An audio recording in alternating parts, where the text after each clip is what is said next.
Welcome to the Family Office, planning for the people who matter most. Okay. So what's been going on with you, man? What's been on your mind? I still can't believe that we're in a government shutdown right now. To me, I find it's absolutely wild. But what I will say is that I don't want to use the word fair, but I think it's very dangerous. And I don't want to say that word either because that just sounds too extreme. I think it's very irresponsible. Maybe irresponsible. Maybe you can. I don't know where you're going, but that's a word I'll toss out. Let me tell you what I'm thinking, and then you can give us the proper word for it because you're going to say it the right way. Because I don't want to say disappointed. I don't want to say angry. I don't want to say any of those words because those have so much attachment in today's world. Okay. Because, for example, like everybody has an opinion today, right? Like I think it's just like everybody has an opinion, and that's fine. You should have an opinion, but I don't think you should soapbox on that. I don't want to get into any of those particulars, but at any rate, here's what I find interesting. Okay. Is that in regards to the government shutdown, obviously the biggest thing that has become the flashpoint is SNAP, right? The food benefits. Well, the biggest one is the Obamacare or the Affordable Care Act, but the most pressing issue right now is definitely SNAP for sure. What's getting attention and what's causing the videos on social media is the SNAP stuff. Like, my God, right? But what I find is interesting is that and obviously it's both sides, right, of the coin here. But what's interesting to me is that a lot of people, and this is just the uneducated part of it or the uninformed part or the unresearched part, and this is where you come in with a good word here for it, is that, and I'm not trying to defend anybody, but these people come and say, Donald Trump's stopping food stamps. He has no control over that. Like Donald Trump is not. I agree with that. That's true. He's not. I agree with that. So, and I understand he's the president, so he's going to get all the blame for everything, rightfully so. But but at the end of the day, this is what I think causes such an insulation or a Teflon effect for Congress. Those are the people that you really are to blame for SNAP benefits being delayed, right? I would agree with that. The president. And the thing is that we're strongholding over benefits that were only supposed to be temporary during COVID, which are the enhanced tax credits for affordable healthcare recipients, right? Which were only supposed to be temporary. So in there lies the argument of why are we blaming someone who doesn't have control over this in the first place for an argument to say, I saw Nancy Pelosi on a show the other day. CNN did a really good job. I don't know if you saw it, but CNN was asking her, she got mad because it's the same old recycled thing again of the president and Republicans are holding food stamps hostage and medical payments and they want to cut Social Security. It's the same old stuff you'd heard. But the reality is we're not talking about the fact that it was supposed to be a temporary increase to benefits. And we can't keep it temporary anymore because it's like $400 trillion or something, or $400 billion or something like it's like $500 billion. So that's where I'm just I just find it so crazy that people just, in general, you don't go and just go, wait a minute, let me go research that and let me go figure that out and find that out. So that I just think is just crazy. And you could probably find a word that's fitting for that. And then just, what the heck is going on with we're teetering on the brink of, again, which by the way, kudos to whoever snuffed that really quickly because it came in and out of the cycle real fast where Israel fired missiles or did an assault and the ceasefire was in jeopardy. And I'm like, come on guys, what is going on here? Why are we creating issues here where the court of public opinion is questioning you for the first time in history, and then second to that, you then go you should be and I understand you don't want to be you want to tread lightly and you don't want to be seem soft, but dude, can we cool it down? So anyways, I just think that's where I'm finding what is going on with that right now, and that just that craziness, and then I think it's interesting that Nick Fuentes, I think is his name. That's his name, right? Nick Fuentes was interviewed with Tucker Carlson, and I just think that I don't know if you watched it or not, but it's just the guy's it's just out there, man. He is, but here's what I find interesting about him is he is the exact opposite side of an extreme liberal view that we see in America today. He is the antithesis of the extreme liberal view. But that's where I'm at, Len. I know that's kind of a lot on there, but just I can't believe that we're still in a shutdown. I can't believe that no one's finding that our Congress, not our president, our Congress is not doing their job. And that is exactly the issue that we have today and why term limits, I think, are so important, or a solution to Congress, because Congress needs to be penalized. Something needs to happen here for them not doing actually what they're supposed to do, which is pass legislation. And shame on them, because there is a clean CR on the table right now. There is a clean CR, and the New York Times even came out and said it was a clean CR, do a vote. So even the liberal left-leaning media that normally will report or say whatever, even they're going, hey, what's going on here, guys? So that to me is just like, guys, let's get the business done here, man. Let's not create chaos in the streets. And I know maybe they're just waiting for a bellwether with election day today and tomorrow, right? They're just waiting for a bellwether to see what the polls say for them and how the people are reacting to this. But because they know, and shame on them, they know that uneducated voters that voted for Trump are going to flip because they think that it's Trump's fault that they're not getting their food stamps. Anyways, yeah, and that's really the problem, which is both sides of Congress understand that their psychological manipulation is easy to do because the war on words is really what gets them elected. It's what gets them unelected. It's what gets their opponents unelected. And so they're willing to say just about anything and everything outside of a bold-faced lie, in most instances, not all, to say the most incriminating thing about the other side to get an emotional response. And so I'm not surprised that the government is shut down still. In fact, you and I talked about this weeks ago, and my stance was because of the polarity between both sides of Congress, I think they're going to be at an impasse for a long time. Now, the only thing that I think will change what's going on with this government shutdown and both sides being entrenched is if on November 4th, there is some type of unexpected referendum where they just clean house, which I don't think will happen, by the way. But if there were some type of referendum, for example, Democrats clean house or Republicans clean house, or vice versa, versa. every state had an incumbent lose their seat, that referendum would suggest that the public is saying, we don't agree with what you're doing, Congress, and we want somebody else in there. But the unfortunate thing about that is that the whole unknown is scarier than the known unknown. The unknown is, okay, if we vote whoever we have in office out of office, there's some other figure in there that may come in and be worse than their predecessor. So we'll probably just toe the party line, vote for how we're going to vote, and move on.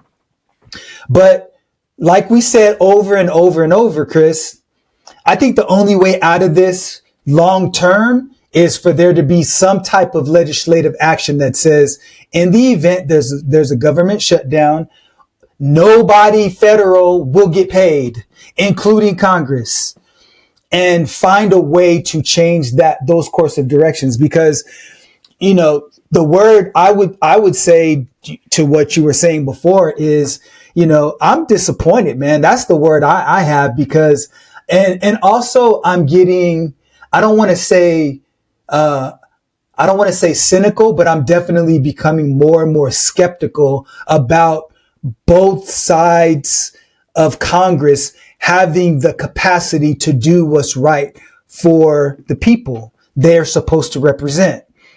Because when you look at what's going on with SNAP, and today's November 3rd, this is the third day in which people who really need those, the access to food is not necessarily getting it at the rate they're supposed to. So what that means is the food banks are going to have to step up. The churches are going to have to step up because the government isn't doing its job. And it is, you're right. Regardless of as I pre-frame it, regardless of how I feel about Trump, this is not his fault.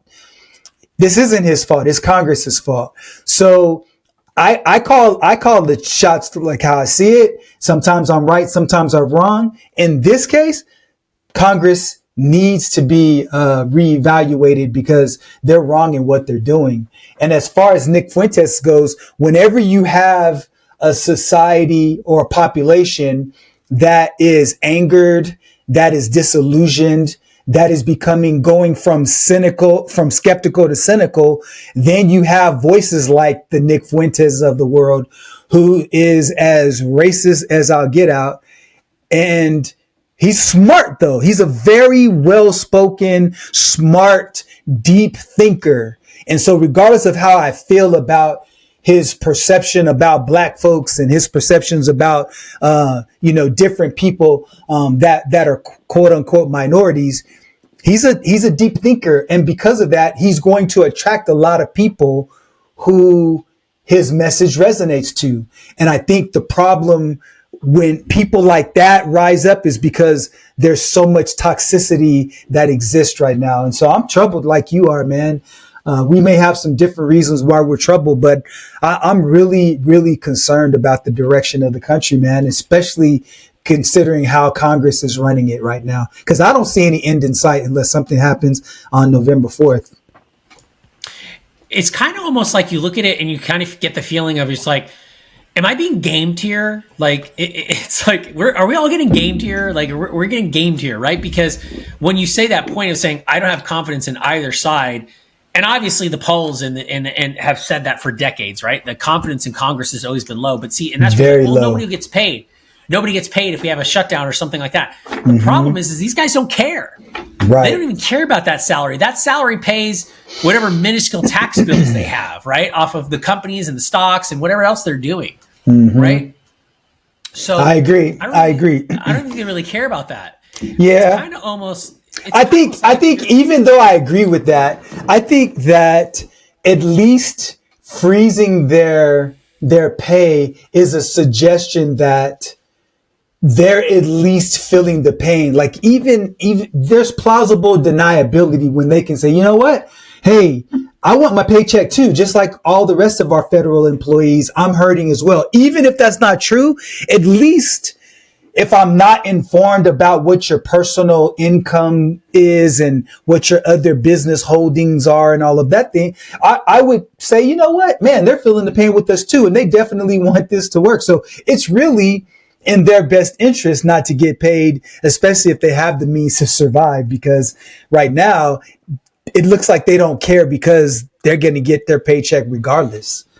I mean, it's like crazy, like military pay, like there's so many different things that are not getting done here. And it's like, and then for these guys, like any side, the opposing side, and especially right now, mostly on the Democratic side, because you've got mounting evidence that you're stalling this now, because even the left-wing news reports are saying, bro, you got a temporary solution here to get SNAP funded, but you're not passing it. Like, stop. Like, come on, stop. Even to these guys, doesn't that even look negatively on them where they go, there's nothing we could do, the Republicans? Excuse me, but didn't we send you there to be a problem solver? Like, don't we vote our political people to vote on our behalf the way we feel, but also at the same time to solve problems? Like, I thought that, like, you go... But they don't do that. To solve problems. Like, yeah. It's like... And this not, is exactly... And it's not our problems. That's the issue. Right. But then again, this overshadows, which I think is completely unfair, because this is just my perspective on what I see. Okay, this completely overshadows all the great things that you're seeing Trump do that are going to have lasting effects beyond his administration. Like the mineral rights deals and the manufacturing deals and the tariff deals he's doing. Like, China broke. Most people don't want to say that or see that, but Xi Jinping, like, broke. He's in line. He signed some trade deals. Like, the tension wore off with China a little bit. You've got mineral deals with Japan and manufacturing with Japan, Singapore, Taiwan. Like, Trump's making all these things possible to get us less dependent on another country for rare earth elements and key manufacturing things which support what people need today, which is AI and infrastructure. But that's completely overshadowed because they think he's taking their food stamps away. And I just think that's very unfair because administrations, 2 or 3 administrations from now, are going to benefit from the business decisions. And that's where I kind of fall back and go, these guys should be there to negotiate, and they're not. Well, we just can't make it happen because they're stopping us. That tells me that you should be fired from that job, because you should be such a good politician that you should sway the opposition or find a way to make the opposition get the deal done. That's deal making. That's what we should. The American people should never have to see the mess that is our Congress. We voted them to go there to deal with it, and we're dealing with the repercussions of it. So I think it's almost like, dude, you should have annual performance reviews in Congress for congressional seats. And you should have like the runner up, if they're really serious about it, put the runner up there. Like, hey, you got a chance in 12 months. If this guy or this gal doesn't do or have a good, or maybe 2 years, you're in, bro. Like, put him in. Because you get what I mean? That's not, obviously there's flaws in a lot of systems, but like there needs to be some pressure on these guys because they just, oh, well. Yeah, we think too much like business people, and politicians operate from a completely different set of circumstances and principles. And earlier you mentioned about Trump doing a great job and people using different narratives to discredit all the good things that he's doing. Here's my only issue with that statement. I believe that if Trump had a track record of taking steps that benefit the most needy of his country, there would be more room to give him the benefit of the doubt. And so when you talk about tariffs and when you talk about rare earth mineral deals and when you talk about negotiations with heads of states and presidents and things like that, the everyday person balking at the price of their eggs going up by $1 and balking at they're concerned because they're deeply impacted because the cost of their gasoline goes up. Those folks don't see Trump doing anything specifically for him. And one thing about him that's he's really good at is speaking up on what he does and talking about what he does, because he has his pulpit. He can get on Truth Social. He can get on any media channel anytime and talk about what he's doing on behalf of the least of our population, and not in terms of value, but in terms of their capacity to fend for themselves. And so when, even though the narrative about him stopping people from getting food stamps is incorrect, people are easy to agree with that notion, because when you look at all the ICE raids that are going on, and when you look at the military being talked to and the generals being coerced to buy into this idea of policing their fellow Americans, when you go into different cities and you increase the police presence and blur the lines between executive powers and the ability to, act like a dictator and send out your own military forces to handle its citizenry, all of those narratives, they start to pile up and formulate a picture. And the picture that all of those different narratives formed is that he doesn't care about the less fortunate. Now, one could argue that that's not true, but the only evidence that we have is to look at what's actually being done. And so I agree with you that his negotiation with Xi Jinping, although it remains to be seen what will actually happen, because we thought after his first conversation with Putin that things would go better between the Ukrainian and Russia war. We thought that would be over. We thought when he got elected to office that he'd end the conflict in Israel within 24 hours and Ukraine within 24 hours. And none of those things happened. So while I agree that he's a tough negotiator, and because of the fact that he is a person who can't be predicted, he's unpredictable, the unpredictability and the power that he has in America makes him a very dangerous person to try and test if I'm a world leader in a different country. So whereas Biden didn't have that effect. So Trump, in that regard of representing America and getting other people to capitulate to what it is that we want. Hands down, he's great at that. On the flip side of being a person who's there for the people who have the most difficulty economically, you can easily argue that he could care less about them because he's a narcissist. And we all know that to be true. But he also takes care of making other people rich because that helps make him in a better position. Because there are a lot of people, and I'll make this my last point, there's a lot of people becoming millionaires many times over in the crypto space because of the meme coins that he's been promoting and the regulations that he's been reducing. And so for that segment of the population, you know, they love him. So I understand both sides of the arguments only because I can step back and look at it without emotion. I can look at it objectively because I ain't a Democrat. I ain't a Republican. I'm not a Trump supporter. I'm not a Trump hater. I just call it like I see it. Well, it's interesting because I think the very end there, when I view it a little differently in that, just like we thought, okay, for example, we thought the war in Israel was going to take 24 hours. He said, I'm going to take 24 hours to look. Trump's a marketer. I mean, Trump's a marketer. The guy's been in marketing all his life. He's if anything, he showed everybody how to successfully brand and make a brand successful, make it about branding. We talked about that, I think, the last episode or an episode or two ago. I mean, the guy knows how to brand and he's marketing. So of course 100%. he's going to, and who doesn't want to talk about all of the positive things that they're going to do? My perspective on it is that whenever I hear Trump speak, for the most part, it is positive. Now, whether or not it's over the top or it's embellished, yeah. It's always embellished, but go ahead. Of course, we know this. And by the way, it's exactly why whoever it was, NBC or whoever signed for The Apprentice, loved him. They're like, dude, we're going to make a lot of money. We just don't want this guy to be elected president because then he knows all of our secrets, but then also he has a higher position than we ever thought we would, which is everyone in Hollywood wants to be the president. Everybody does. Well, the most of those people, like George Clooney and all those other guys. Either way, when I look at it and I think about it, and I say, well, he was going to end the war in Israel in 24 hours. He didn't end it in 24 hours, but he did because it's over. And he did end the trade shit with China. It didn't take overnight, but China bent the knee and it's over. He did get people to sign new trade agreements. It took some time and it's over. Canada's still being stubborn. So what? The U.S. doesn't need Canadian maple syrup. We'll just start making it in Vermont again. And they could keep Katy Perry because, you know, her and Justin Trudeau are dating now.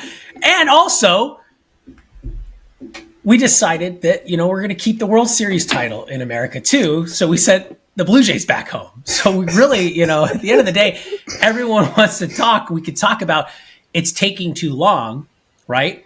But it still got done. Now, here's the flip side to that. Trump does care about those people. He just operates to what I think in a way where it's kind of almost like trickle-down economics, right? We've heard that term or Reaganomics, right?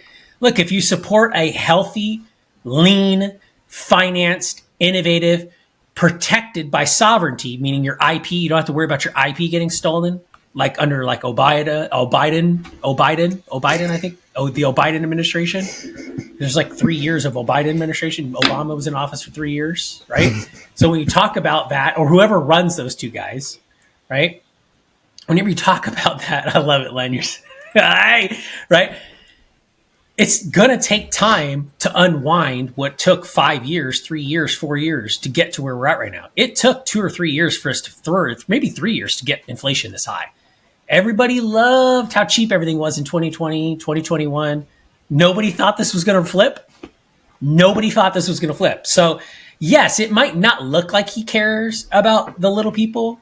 I don't get that sense from him. I get it as he's doing what he knows how to do, which is if you build a good business on ethics and it gives back profits to the people the way it's supposed to be done, that is going to flourish. Because if you see successful companies, that means those successful companies can employ successful people that want to work hard. And then those successful people get good salaries and get good benefits packages and get good 401ks and get good profit sharing programs and good stock options programs. And they ride into the sunset with multi 7-figure retirement packages because a successful company was allowed to become successful. Now, if you don't allow successful companies to become successful, then you don't get that trickle down effect. Case in point, I just recently watched a study, and then we just kind of will segue in, unless you want to if you want to stay here. Back in the 2000s, you had Circuit City, you had Best Buy, you had Radio Shack, and I think you had one other one. Circuit City, CompUSA, maybe Fry's Electronics. There's the other big one. Okay. All of them are out of business except for who? Best Buy. Best Buy is thriving, $40-something billion or something. It's thriving. And at one point, it had the worst. It was gone. It was going to die. But see, what Best Buy did was Best Buy hired this French CEO, had nothing to do with consumer electronics. He came in, he focused on service. He cut the workforce, cut expenses. Len, he went so as far to say, we are no longer allowed to print in color. We're only allowed to print in black and white in Best Buy. And then he started renting out portions of the store. You go to a Best Buy and you see like a Microsoft store now and there and a TCL store. They collect like $40 million a quarter just off of rents from other companies renting space in their showroom style thing. The moral of the story is Best Buy becomes a success because they innovated in the marketplace. They outpaced all their competitors and they're still around. Okay. They did what they needed to do. They became a successful company again. Right now, I don't see why that becomes an issue for most people when they look at it and they think, oh, it's just taking too long. It's taking too long. No, you just got to innovate. Because without good practices, you wouldn't have great companies that come and become success stories that give good jobs to people. Right. And no one's talking about what's going on with all these things right now. But look, the reality is that it allowed, Nvidia to become the world's first $5 trillion company. And that just didn't happen overnight. It took time to do that. It took time to develop into that. I think prices are going to come down. I think gas is going to go down. I think food prices are going to go down. I think all of this stuff's going to go down. You're going to reach this point. But what's scary to me is that Nvidia becoming a $5 trillion company, that's a little scary. And if you want to segue into that, we can, or we could stay here and we can talk about this. Let's talk about Nvidia, but I want to respond to a couple of points that you made regarding Trump and China and Israel. So I don't think that there was any expectation for the Israeli-Palestinian conflict to be resolved anytime soon, because that issue's been going on since 1948. When he came in and said that he would end it in 24 hours, everybody knew that was preposterous. And so when you say the same thing and you do preposterous things over and over and over again, it becomes less and less preposterous because everybody's used to him speaking in such a hyperbolic manner. No, I don't believe that one person. Go ahead. Let me interject real quick on that just to add a little bit of substance to that specific point. Yeah. I think that's just his character, and you have to understand it's a package deal. And I'll give you an example. Yeah, but I understand. Musk, okay, but here's the difference. The same thing. No, but here's preposterous predictions about where Tesla's going to be and what he's going to do. Yes, and that's fine. But here's the thing. I agree with what you're saying. That's a part of his character. I think okay, let me ask you this. If you are having a conversation with me and you and I are going at it, we're offline and, maybe it's a heated conversation. So you're throwing F-bombs and, Effers and all of that stuff, right? But then your kids and your pastor walk into the room. Are you still going to use that same language, or when the context changes, do you change what it is that you say? I would bear to say, if your pastor and your kids walk into the room and we're having a heated conversation, you might keep the same emotion, you might keep the same energy, but your word choices are going to change. I say that because President Trump is just that. He's the president. He's not the CEO of Trump Enterprises anymore. He's the president of America. And because of that, being the president of the United States, the way in which he speaks has to change. Just here's the reality. We have to use situational appropriate language based on where we are. When we're in front of our team having a conversation, when they're subordinates, we use a certain language. When we're having a conversation amongst leaders, we have a certain different level or different kind of conversation.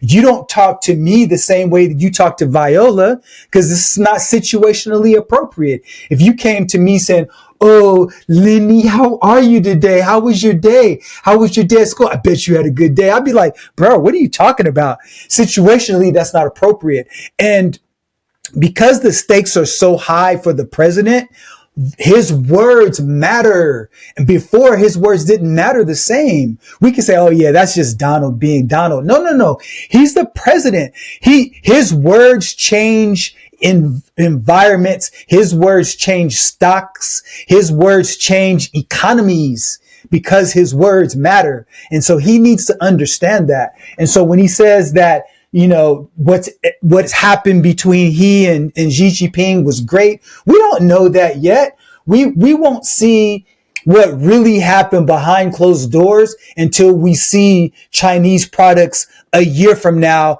being the same price or maybe 2% higher as opposed to 15 to 20% higher. And so we really don't know what's going to happen. So I just really, as we transition to talk about Nvidia, because Nvidia was a company that had some monumental benefits that happen because they're an American-based company. And the fact that they have $5 trillion of valuation, to me, is absolutely mind-boggling. And you mentioned something before, which was it was something that took time. I don't know if you know or not, but I think Nvidia got started in like 1991 or 1993. It took them from 1990, whenever they started, 1990, let's just say pre-1995, up until 2023 to become a $1 trillion company, a $1 trillion company, which is a unicorn. But from 2023 to 2025, in 2 years, they have 400% growth. That is absolutely, talk about hockey stick of a change. That's absolutely amazing. And, when you have a country that has company after company after company that hit that $1 trillion mark, that says a lot about the economy, which is why it's so important for a president of ours to protect the benefits and blessings we have of having businesses that can grow and thrive and prosper, not only on the domestic stage, but on the global stage, man. So what are your thoughts about Nvidia and how things are going with that company? Yeah, I think,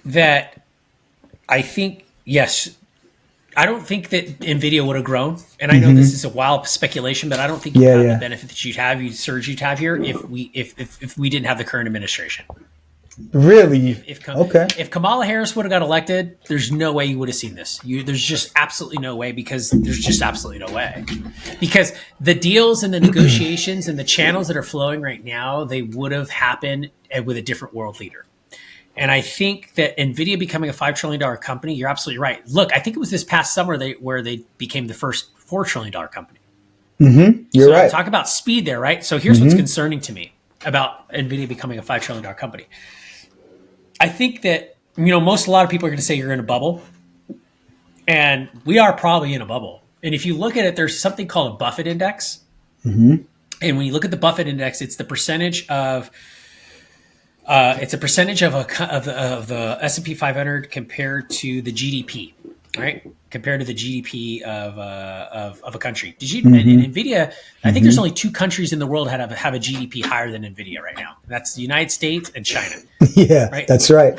That's wild, right? So, according to Wall Street, according to what the data we have right now, Nvidia has a better gross domestic product than all the countries in the world except for America and China. Okay. Now, if you look at the Buffett index is a percentage of the S&P 500 compared to the GDP of the country. Every time you look at a crash, You look at .com recession, you look at the mortgage meltdown, you look at COVID, you look at all of this stuff. The Buffett index always goes over 100%.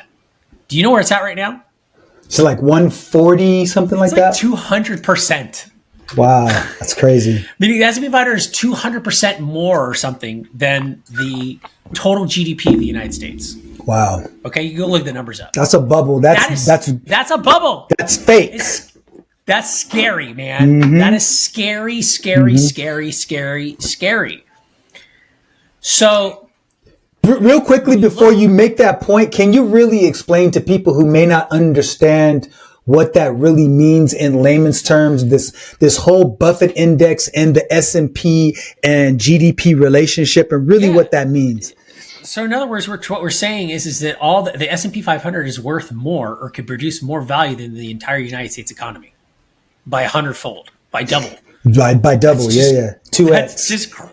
That's just crazy to me, right? So when you look at that and you understand gross domestic product is the total amount of of revenue that the country could produce, right? The product that we could produce, the fruit we could produce as it relates to monetary value. And that is just crazy that value is there. So the stock market definitely, when you look at that, there's a bubble.